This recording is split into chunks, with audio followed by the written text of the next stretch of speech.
capítulo 2 do profeta Daniel. Daniel, capítulo 2.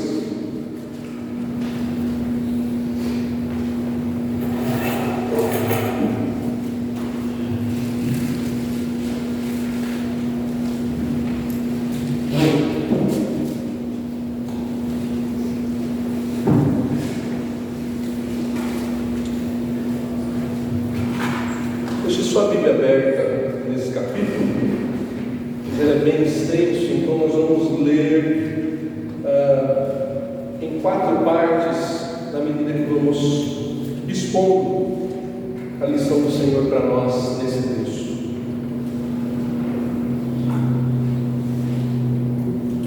Primeiro vamos ler Daniel capítulo 2, de 1 a 12, que diz o seguinte: No segundo ano do rei Nabucodonosor,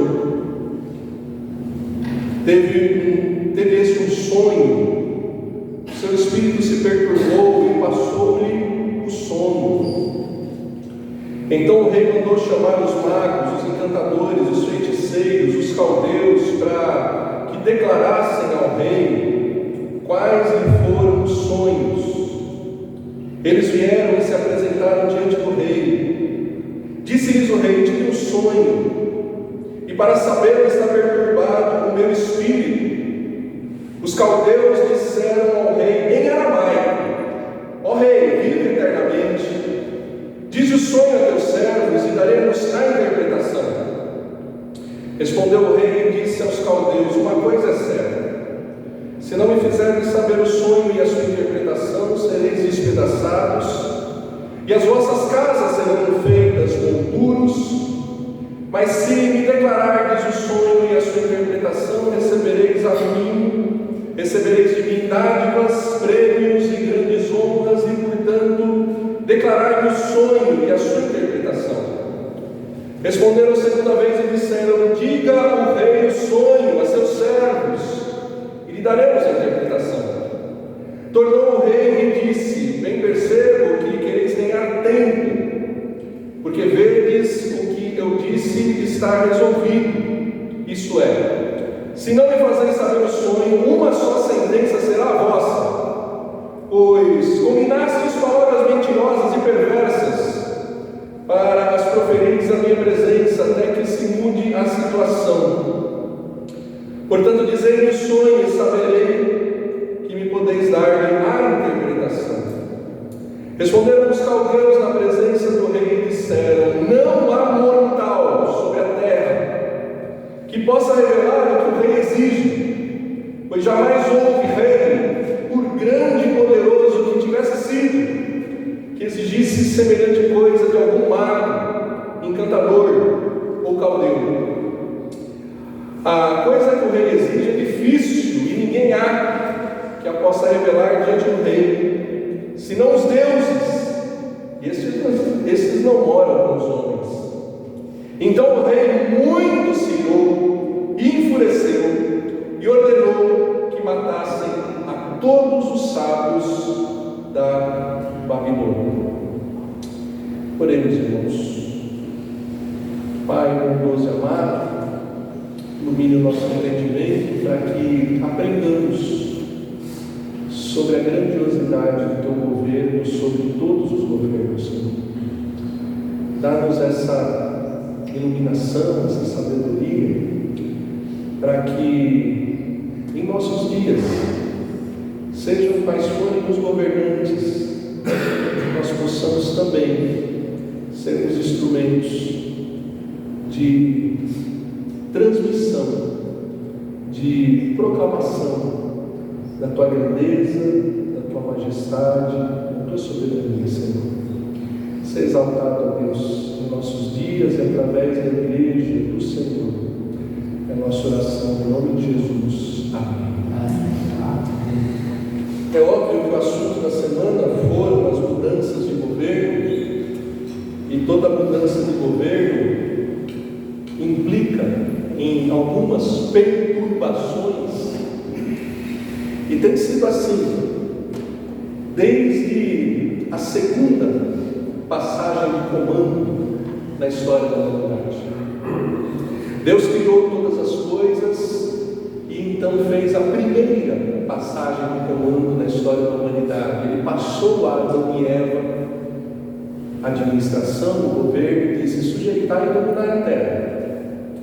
E você já deve ter lido a Bíblia no capítulo 3 do Gênesis. Você lê ali sobre a segunda passagem de comando, quando Adão e Eva se submetem ao governo da serpente, e ali começa todo tipo de perturbação. Você vê que logo no capítulo 4, a família já está dividida, a polarização já existe, os extremos já existem, e a morte alcança ali logo a primeira família. Caim mata Abel. E o livro do Gênesis continua mostrando, aquela família crescendo, e dois reinos crescendo em paralelo: o reino de Deus e o reino das trevas. Isso, ora não é tão claro, ora vai ficando mais claro.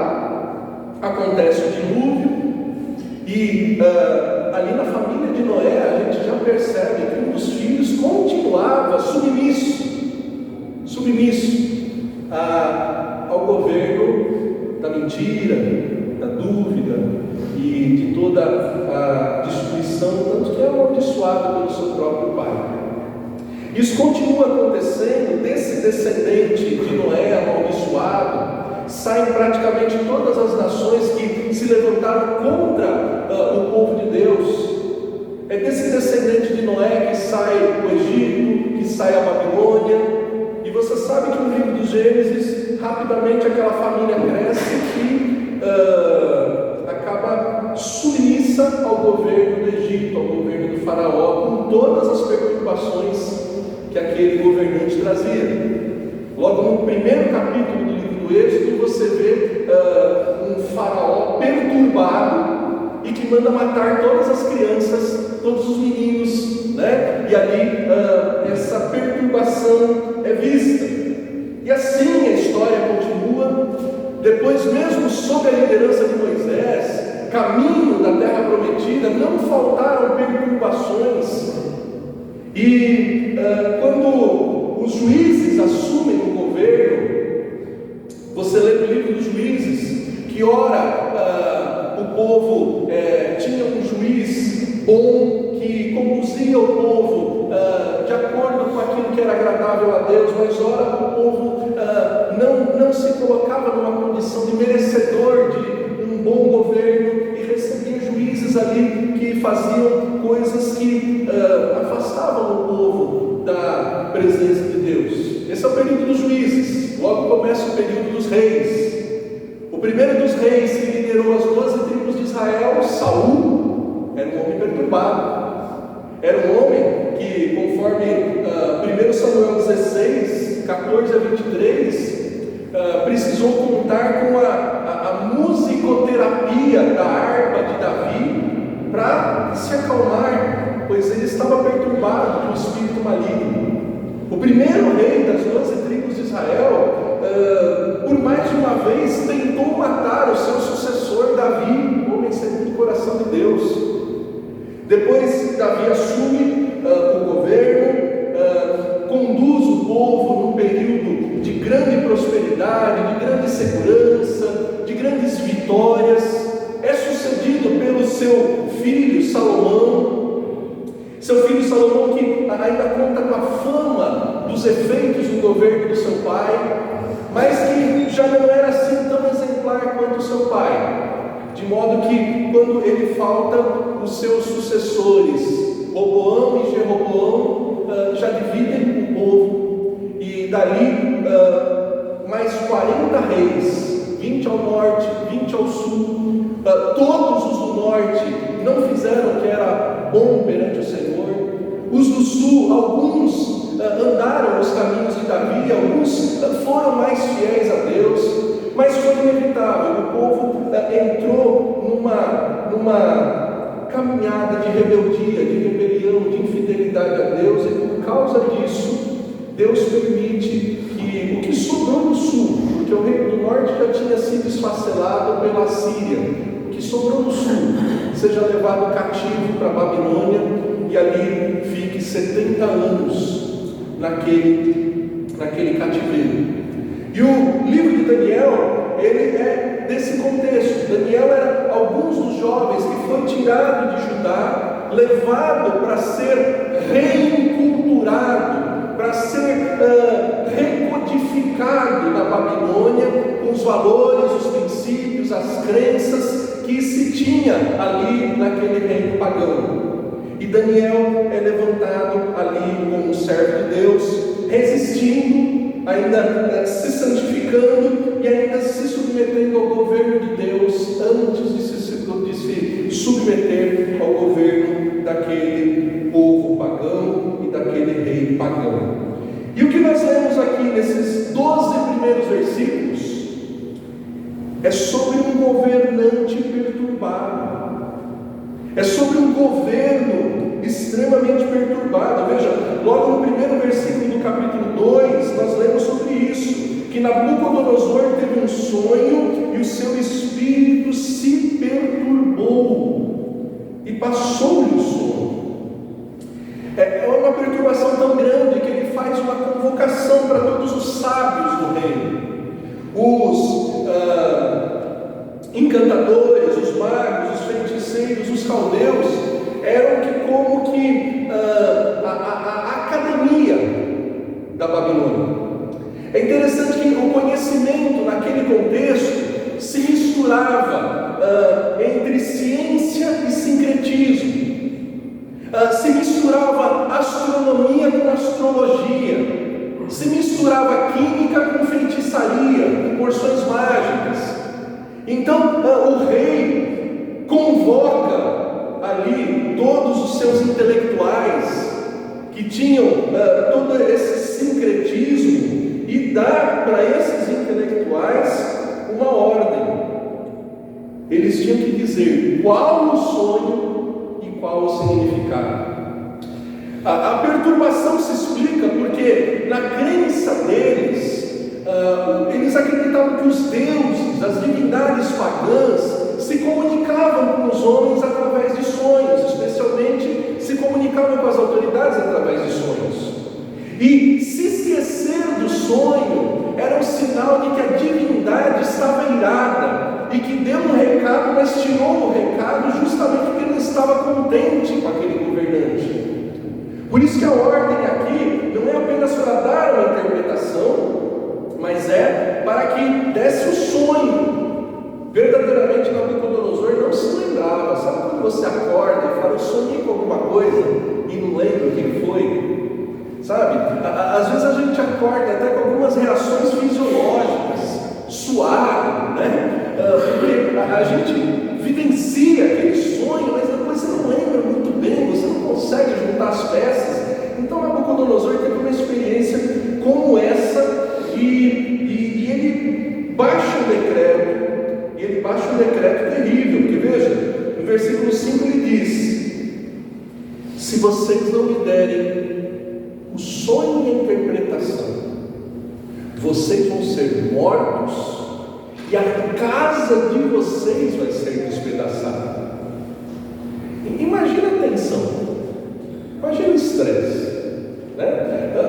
Para uma viatura aqui da Polícia Federal e diz, estou aqui comandado, vai lá na casa do seu Jair, ou sei lá, vai lá na casa do Vitor, e diz, vim aqui buscar o senhor, porque o presidente sonhou essa noite e mandou levar o senhor lá para Brasília. Se chegando lá, o senhor não contar o que o presidente sonhou e o que significa, já era. Pau. Imagina o estresse. Para nós é uma coisa assim bem impensável, bem absurda. Mas sabe o que estava acontecendo aqui? Esse rei perturbado, ele diz isso. E no versículo 6 ele diz, mas também é o seguinte, se vocês acertarem, vocês vão ter desonras, vocês vão ser premiados. Então veja, era a chance da vida daqueles magos, daqueles pensadores, inclusive a chance de ficar vivo daqueles magos e daqueles pensadores. Mas eles responderam que eles precisavam pelo menos saber o sonho.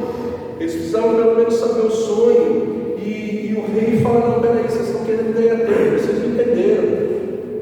sabe? É missão dada, missão cumprida. Eu estou mandando, vocês se viram, resolvam o meu problema. Veja o grau de perturbação desse homem, o grau de arrogância desse homem. E os caldeus respondem, né? Olha, não tem na terra quem é capaz de fazer isso. Não tem na terra um homem. Isso é função dos deuses. E os deuses não moram conosco. E a perturbação daquele governante culmina na sua decisão. Versículo 12: ele ordenou a morte de todos os sábios, tão somente porque eles não sabiam o que o rei tinha sonhado e o que significava o sonho dele. Veja o grau de perturbação. Sabe, é uma pequena amostra, irmãos, é uma pequena amostra do que às vezes pode acontecer na cabeça de alguém que tem um pouco de poder, que tem um pouco de autoridade. Sabe aquela máxima, quer conhecer alguém que tem poder? E nos coloquemos no lugar, às vezes tentemos nos colocar no lugar de uma pessoa como essa. Os governantes do mundo, não só os da nossa época, predominantemente eles não são as mentes mais brilhantes que existem nos seus países. Eles precisam se cercar de conselheiros, de estudiosos, de ministros. Eles sozinhos não conseguem tomar as melhores decisões.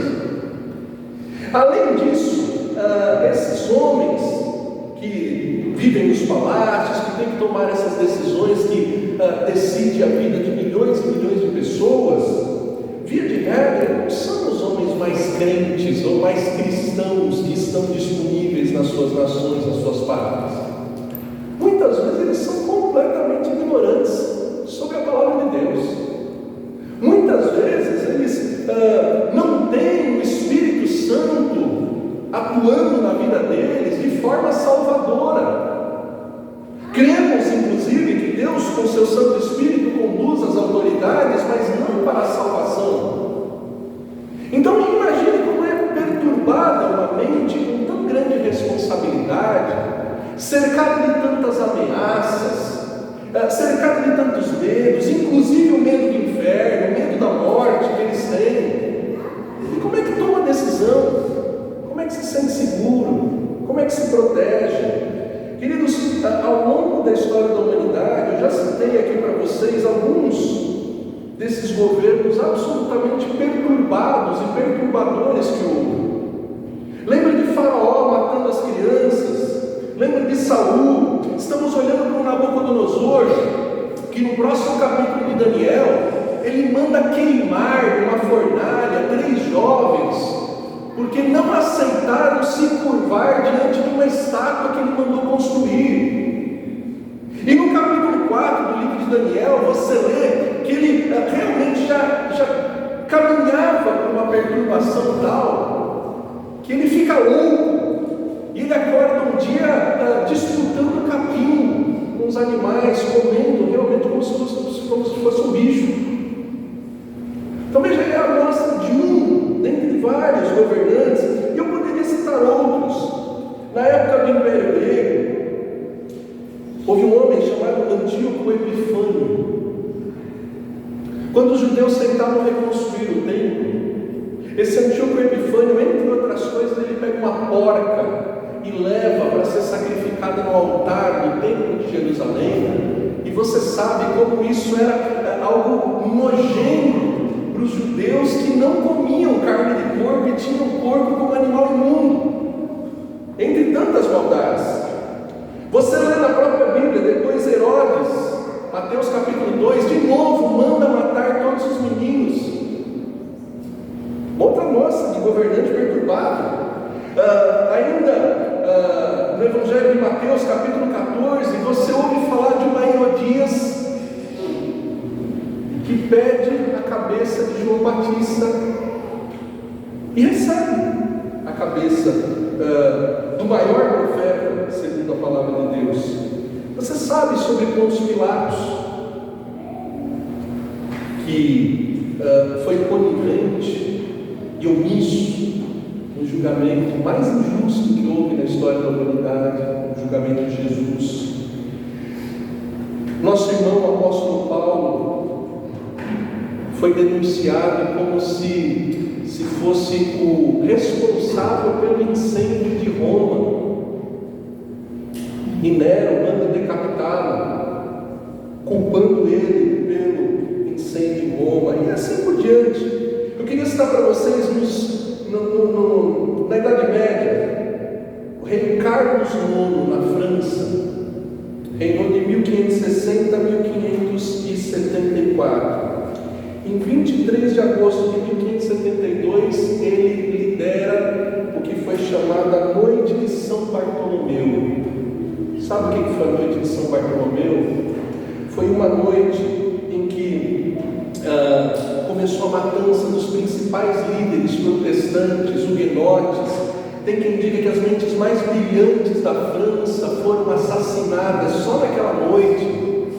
E os historiadores discordam se aquele movimento levou à morte de 30 ou de 70 mil protestantes na França. Noite de São Bartolomeu. Começou naquela noite de 23 de agosto e foi até o final do mês de outubro daquele ano, com sangue escorrendo pelas sarjetas das ruas de Paris, com o martírio de muitos dos nossos irmãos. Então veja, sempre houve, eu poderia citar aqui outros líderes absolutamente perturbados.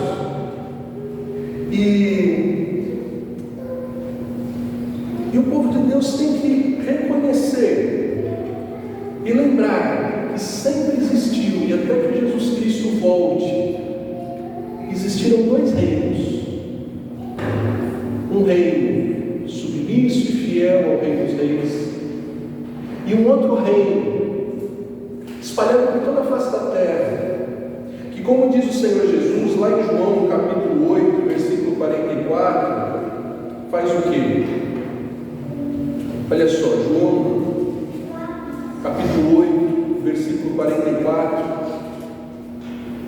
o Senhor Jesus diz para religiosos, diz para aqueles escribas e fariseus que eram coniventes, inclusive com o Império Romano que governava na época. O que ele diz? Olha, vós sois o diabo, que é vosso pai, e quereis satisfazer os desejos. Ele foi homicida desde o princípio, jamais se firmou na verdade, porque nele não há verdade. Quando ele profere mentira, fala o que lhe é próprio, porque é mentiroso e pai da mentira. E ainda em João 16, versículo 2, veja comigo. João 16, versículo 2, o Senhor Jesus avisa: isso farão. Aliás, eles vos expulsarão das sinagogas, mas vem a hora em que todo que vos matar julgará com isso tributar culto a Deus. Isso farão porque não conhecem o Pai nem a mim. A Bíblia vai nos falar, 1 João 2,18, 2 João 1,7, vai falar sobre o anticristo que já atua. 2 Tessalonicenses 2,3 vai falar do mistério da iniquidade que já atua e que um dia vai ser personificado por uma pessoa, um governo. E Apocalipse fala da alma dos decapitados por causa de Jesus. Queridos, assim como nos dias de Daniel havia um governo absolutamente perturbado, sempre existirão governos perturbados e que são instrumentos de perturbação. Sabendo dessa realidade, o que fazer? Sabendo dessa realidade, o que fazer?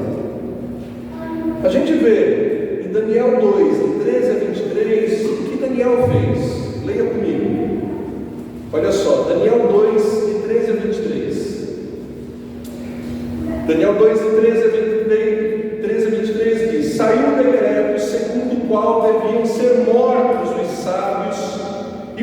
levaram a Daniel e aos seus companheiros para que fossem mortos. Então, Daniel falou avisada e prudentemente a Arioque, chefe da guarda do rei, que tinha saído para matar os sábios da Babilônia, e disse a Arioque, carregada do rei: por que é tão severo o mandato do rei? Então Arioque explicou o caso a Daniel.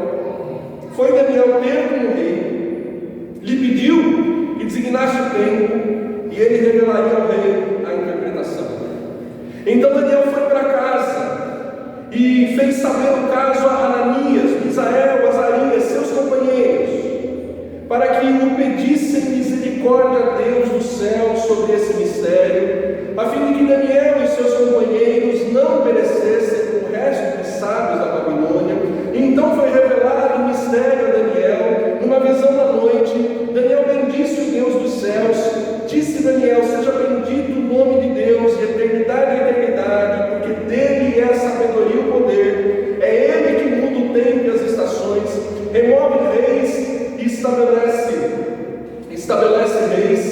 Ele dá sabedoria aos sábios e entendimento aos inteligentes. Ele revela o profundo e o escondido, conhece o que está em trevas, e com ele mora a luz. A ti, ó Deus e meus pais, eu te rendo graças e te louvo, porque me deste sabedoria e poder, porque nos fizeste saber esse caso do reino. Diante da perturbação do governo, o que o servo de Deus faz? Ele busca solução para a perturbação daquele governo. E eu quero destacar para você aqui pelo menos 5 características dessa busca, rapidamente. Versículos 13 a 15, Daniel se inteira da realidade. Diferente do que muitos têm feito, lidando com versões, com fofocas, com notícias incompletas, distorcidas, não, Daniel cumpre Provérbios 23, 23. Sabe o que diz Provérbios 23, 23? Diz assim: compra a verdade, adquire o entendimento. Muitas vezes nós nos deixamos ficar perturbados por falta de informação, por ignorância, por falta de conhecimento, achando que as coisas são ou serão do jeito que elas não são. Veja, Daniel vai se inteirar, ele vai e pergunta, né? Ele vai e pergunta, versículos 13 a 15, especialmente versículo 15: por que é tão severo o mandato do rei? Por que é tão severo?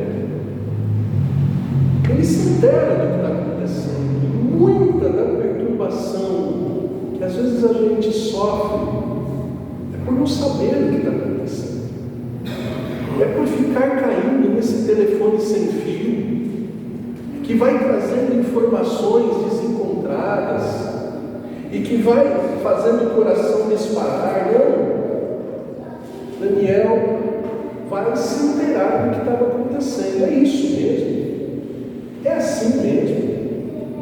Veja que ele vai até o rei. E isso é um segundo princípio dessa busca por solução. Ele se submete e negocia com ele.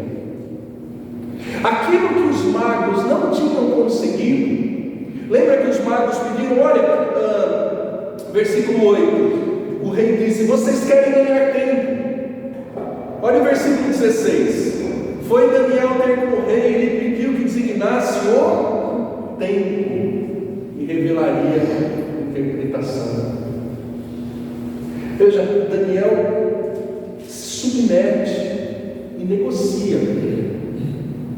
Daniel coloca em prática aquilo que está lá em 1 Pedro, veja comigo, 1 Pedro 2, 13 a 19. 1 de Pedro 2, 13 a 19, diz o seguinte: sujeitai-vos a toda instituição humana por causa do Senhor, quer seja o rei como soberano, quer as autoridades como enviadas por ele, tanto para castigo como para malfeitores, como para louvor dos que praticam o bem. pela prática do bem, façais emudrecer a ignorância dos insensatos. Como livres que sois, não usando todavia a liberdade por pretexto da malícia, mas vivendo como servos de Deus. Tratai a todos com honra, amai os irmãos, temei a Deus, honrai o rei. Servos, sede submissos com todo o temor ao vosso Senhor, não somente ao bom e cordato, mas também ao perverso, porque isso é grave, que alguém suporte tristezas, sofrendo injustamente por motivo da sua consciência para com Deus. Daniel colocou em prática isso. O rei não é bom, o rei é perturbado, o rei deu uma ordem que é injusta, mandou matar inocentes, sim. Mas ele se submete àquele rei, ele honra aquele rei, ele negocia com aquele rei, ele cumpre a vontade de Deus, fazendo aquilo que era possível naqueles dias. E o que mais que ele fez? Veja só, versículos 17 e 18. Depois de negociar com o rei, ele vai para casa e organiza uma reunião de oração com seus 3 amigos, Ananias, Misael e Azarias. Oração e intercessão. Versículo 17 e 18 é isso que eles fazem. Eles pedem a misericórdia de Deus, eles buscam o Senhor.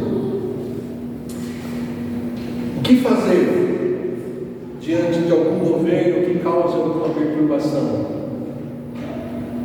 Muitas vezes você não vai ter, como Daniel, acesso à sala do rei para negociar com ele, para pedir um prazo.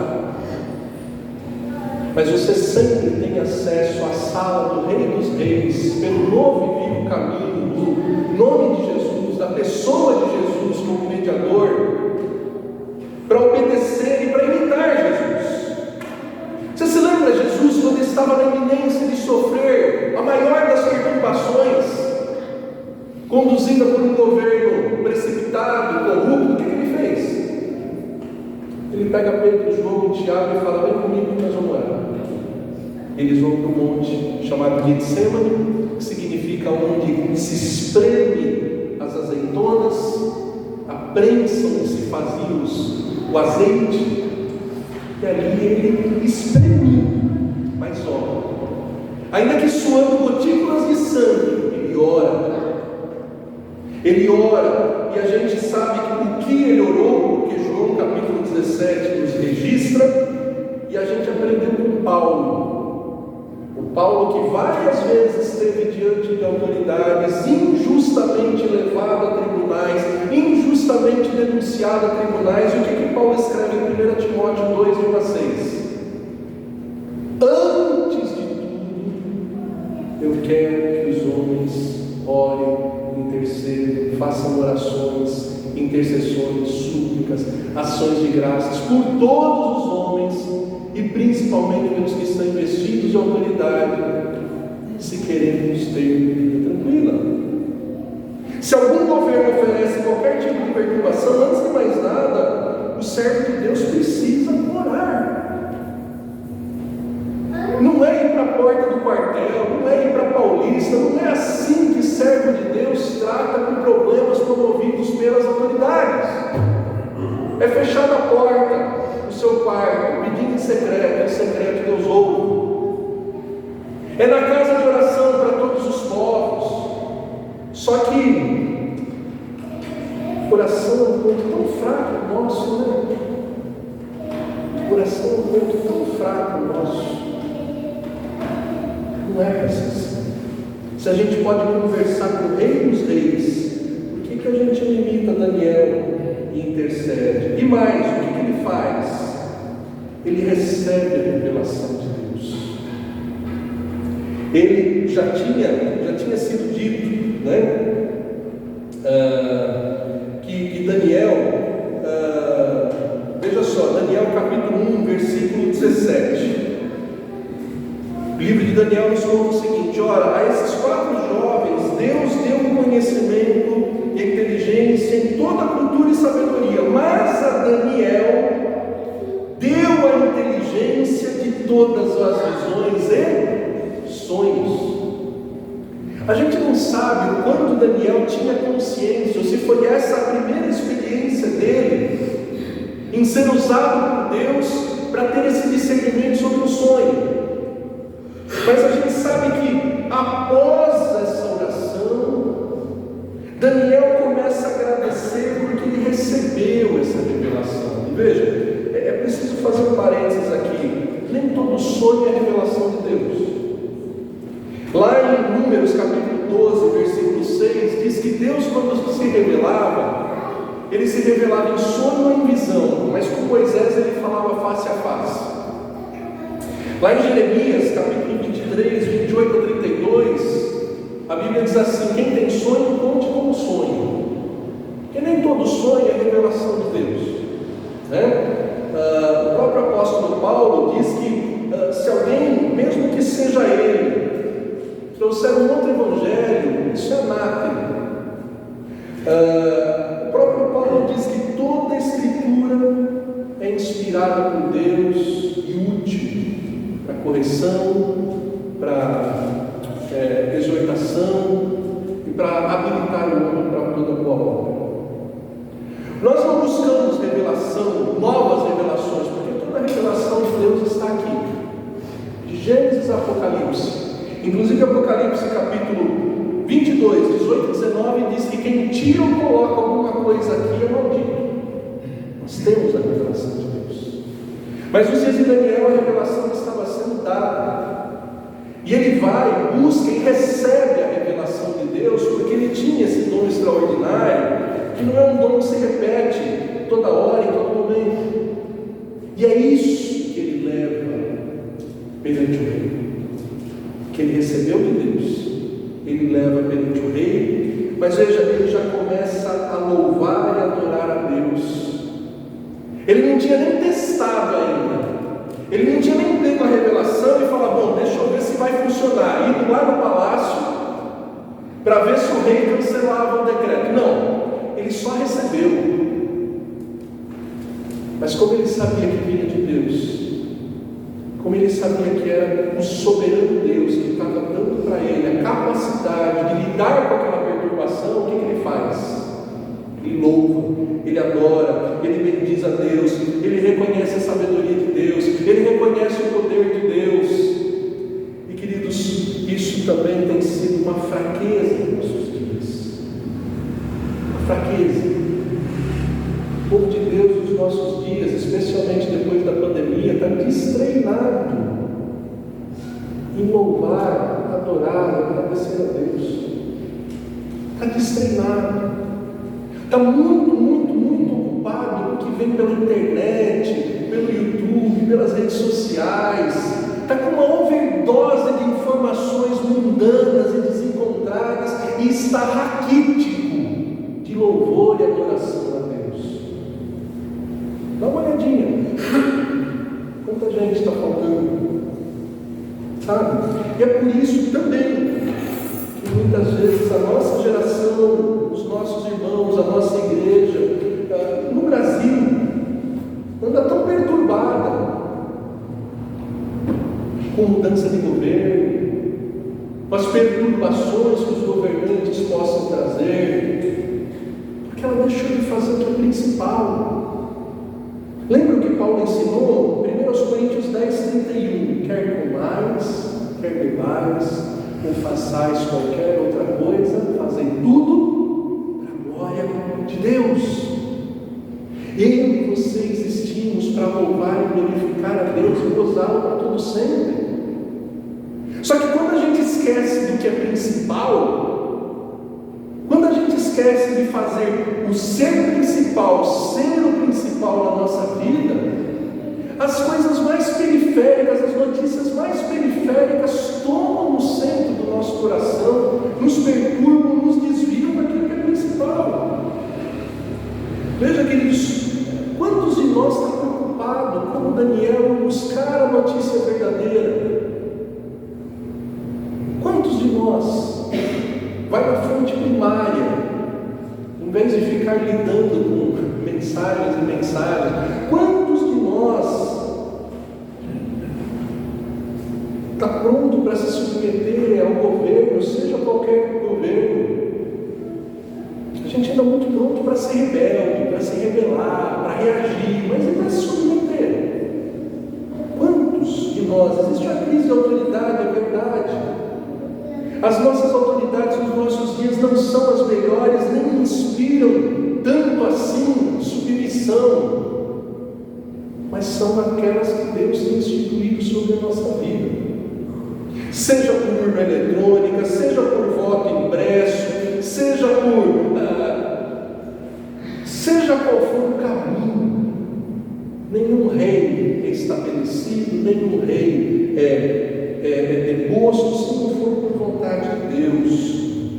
Então, que a gente possa buscar a solução para a perturbação que qualquer governo traga, como Daniel, aliás, como Jesus, orando, como Jesus se submeteu àquela autoridade dos seus dias, como Jesus que não deixou de louvar e glorificar a Deus por tudo que acontece, não é? Mas o texto nos mostra, veja só, versículos 24 a 45, o poder de Deus perante aquele governo perturbado. Olha só, Daniel 2, 24 a 45. Por isso Daniel foi ter com Arioque, ao qual o rei tinha constituído para exterminar os sábios da Babilônia. Entrou e lhe disse: não mate os sábios da Babilônia, introduze-me na presença do rei e revelarei ao rei a interpretação. Versículo 25. Então Arioque depressa introduziu Daniel na presença do rei e lhe disse: achei um dentre os filhos dos cativos de Judá, o qual revelará ao rei a interpretação. Respondeu o rei e disse a Daniel, cujo nome era Beltesazar: podes tu fazer-me saber o que vi no sonho e a sua interpretação? Respondeu Daniel na presença do rei e disse: o mistério que o rei exige, nem encantadores, nem magos, nem astrólogos o podem revelar ao rei, mas há um Deus no céu, o qual revela os mistérios, pois fez saber ao rei Nabucodonosor o que há de ser nos últimos dias. O teu sonho e as visões da tua cabeça, quando estavas no teu leito, são estas. Estando tu, ó rei, no teu leito, surgiram-te pensamentos a respeito do que há de ser depois disso. Aquele, pois, que revela mistérios, te revelou o que há de ser, e a mim me foi revelado esse mistério, não porque haja em mim mais sabedoria do que em todos os viventes, mas para que a interpretação se fizesse saber ao rei, e para que entendesses as cogitações da sua mente. Tu, ó rei, estavas vendo, e eis que uma grande estátua, esta que era imensa e de extraordinário esplendor, estava em pé diante de ti, e a tua aparência era terrível, a sua aparência era terrível. A cabeça era fino ouro, o peito e os braços de prata, o ventre e os quadris de bronze, as pernas de ferro, os pés em parte de ferro e em parte de barro. Quando estavas olhando, uma pedra foi cortada, sem auxílio nas mãos, feriu a estátua nos pés de ferro e de barro os esmiuçou. Então foi juntamente esmiuçado o ferro, o barro, o bronze, a prata e o ouro, os quais se fizeram com palha das eiras do estio, e o vento os levou, e deles se viram mais vestígios. Mas a pedra que feriu a estátua se tornou em grande montanha que encheu toda a terra. Esse é o sonho e também a sua interpretação diremos ao rei. Tu, ó rei, rei dos reis, a quem Deus do céu conferiu o reino, o poder, a força e a glória, cujas mãos foram entregues os filhos dos homens, onde quer que eles habitem, e os animais do campo e as aves dos céus, para que dominassem sobre eles. Tu és a cabeça de ouro. Depois de ti se levantará outro reino inferior ao teu, e um terceiro reino de bronze, o qual terá domínio sobre a terra. O quarto reino será forte como ferro, pois o ferro a tudo quebra e esmiuça, como o ferro quebra todas as coisas, assim ele fará em pedaços e esmiuçará. Quanto ao que vistes nos pés dos arteiros, em parte de barro, de oleiro, e em parte de ferro, será esse um reino dividido. Contudo, haverá nele alguma coisa da firmeza do ferro, pois que vistes o ferro misturado com barro, de lodo, como os artelhos dos pés eram em parte de ferro e em parte de barro, assim por uma parte o reino será forte e outra será frágil. Quanto ao que vistes do ferro misturado com barro de lodo, misturar-se-ão mediante casamento, mas não se ligarão um ao outro, assim como o ferro não se mistura com o barro. Mas nos dias desses reis, o Deus dos céus suscitará um reino, que não será jamais destruído. Este reino não passará a outro povo, esmiuçará e consumirá todos esses reinos, mas ele mesmo subsistirá para sempre. Como vistes que do monte foi cortada uma pedra, sem auxílio das mãos, e ela esmiuçou o ferro, o bronze, o barro, a prata, o ouro, o grande Deus fez saber ao rei o que há de ser futuramente, certo ao sonho e fiel à sua interpretação. Queridos, esse sonho mostra quase 6 séculos de história da humanidade. 6 séculos de história da humanidade. Uma vez uns mormons bateram em casa e eu confrontei eles dizendo: escuta, você acha que Deus ia ficar tanto tempo sem trazer a sua revelação? Até que viesse o Joseph Smith aí em 1700 e pouco, para vocês terem o livro dos Mormons. E eles falaram assim: mas os 400 anos de silêncio entre Malaquias e Mateus? Eu falei: os 400 anos de silêncio Deus revelou para Daniel. Daniel já tinha mostrado que depois do reino do Império Babilônico, se levanta aqui, é representado aqui com uma cabeça de ouro, com quem ele estava conversando, e Nabucodonosor era o homem mais poderoso dos seus dias. Deus já tinha dito que haveria um peito e braços de prata, que representava nada mais nada menos que o Império Medo-Persa, que governou de 550 até 330 a.C. Especialmente Deus usou Ciro em 559 a 530, e usou também o rei Dario em 336 a 330 para fazer a sua vontade cumprida conforme a revelação bíblica. E depois do Império Medo-Persa, o terceiro, que era o quadril de bronze, o abdômen, a cintura de bronze, quem que era? O Império Grego, especialmente na pessoa de Alexandre o Grande, governou de 356 a 323. E depois o outro reino, de pés, de barro e de ferro, porque numa primeira metade foi muito forte, mas numa segunda metade foi muito frágil. Era o Império Romano. O Império Romano que em princípio começou com uma república desde o século VI até o século III a.C., mas passou a ser uma monarquia a partir de 44 a.C., com o primeiro imperador Júlio César.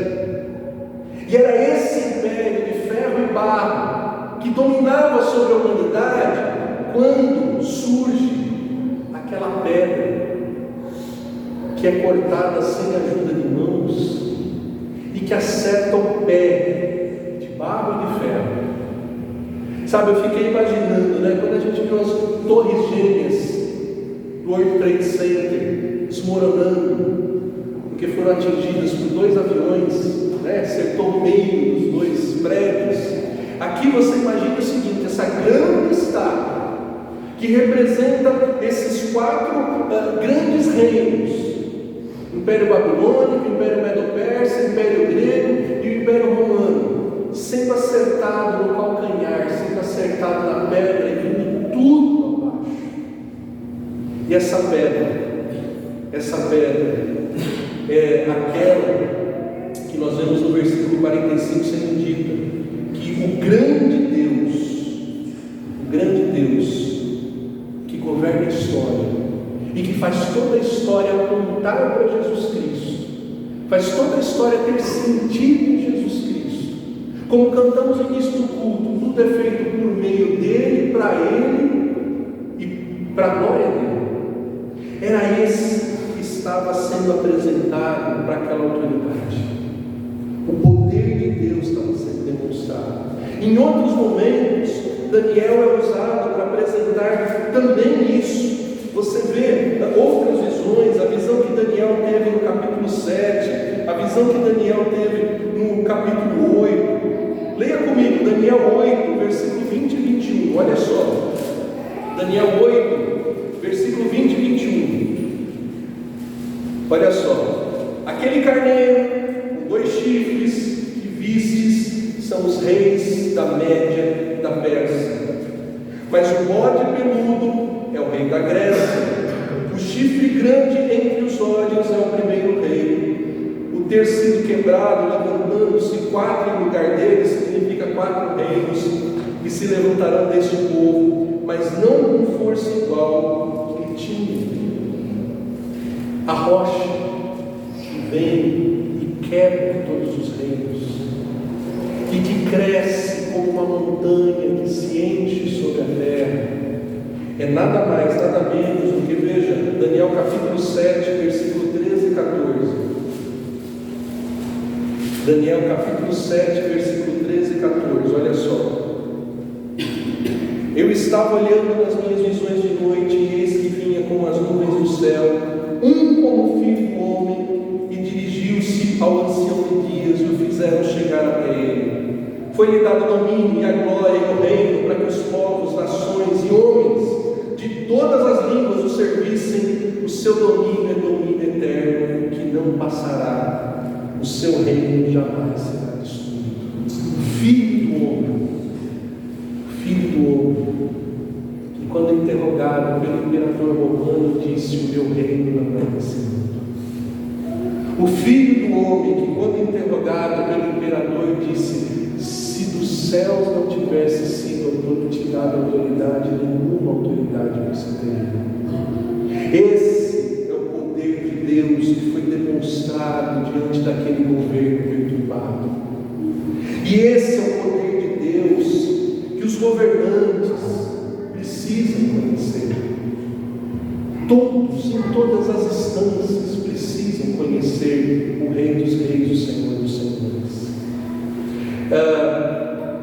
O final do trecho diz que Nabucodonosor reconhece que aquele era o sonho. E tem um detalhe, queridos, no versículo 28 a 30, nós vemos quase 5 séculos antes de Cristo, 2.500 anos atrás, Daniel dando uma explicação que hoje qualquer psicólogo, qualquer neurocientista, qualquer psiquiatra acata para a explicação de um sonho. Veja só, capítulo 28, Daniel diz assim: sonhos e visões da tua cabeça. Versículo 29, surgiram de pensamentos. Versículo 30, eu estou aqui para explicar, para que você entenda as cogitações da tua mente. Sabe o que a ciência diz sobre o sonho hoje? O que é um sonho? Segundo a ciência, é a reorganização da memória, é a reorganização de pensamentos. Veja, Daniel não diz assim: olha, os que os deuses te revelaram. Não, Daniel diz assim: olha, o que você está preocupado? Nada mais é do que fruto dos seus pensamentos, das suas preocupações, aquilo que já estava na tua cabeça, não veio de espírito maligno nenhum. Isso veio como acontece com todos nós. Então, quando você sonha, fica tranquilo, a tua memória está sendo reorganizada. Nosso sonho, nosso sono é usado por Deus para organizar a nossa memória, para que a nossa cabeça funcione cada vez mais organizadamente, mais economicamente. Veja que maravilha! A onisciência de Deus se revelando, mostrando como Ele governa cada neurônio de um governante da terra e fazendo esse governante saber que assim como Ele governa cada neurônio da nossa cabeça, Ele governa cada governo na face da terra. Esse é o Deus soberano, esse é o Deus poderoso, esse é o Deus majestoso, que cala qualquer perturbação que tenhamos sobre quem vai ser o governador, sobre quem vai ser o presidente, quanto tempo vai governar, quando começa, quando termina. Se você confia nesse rei que governou todas as coisas, se o teu Salvador é o Filho do homem, cujo reino é o reino eterno para todos sempre, o que temer? O que se preocupar? Qual é a perturbação? Percebe?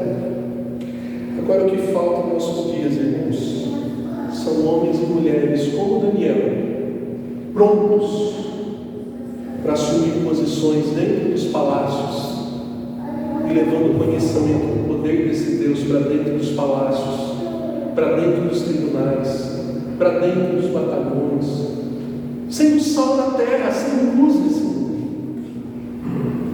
Queridos, será que os próximos juízes do Supremo Tribunal Federal do Brasil estão em alguma igreja presbiteriana a essa hora, cultuando ao Senhor e ouvindo a palavra?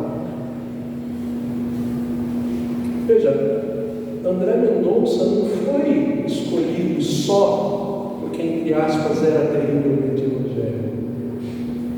Foi escolhido porque era um crente que fez a lição de casa, estudou, fez mestrado, doutorado, pós-doutorado, se capacitou para ocupar posições-chave na nossa sociedade.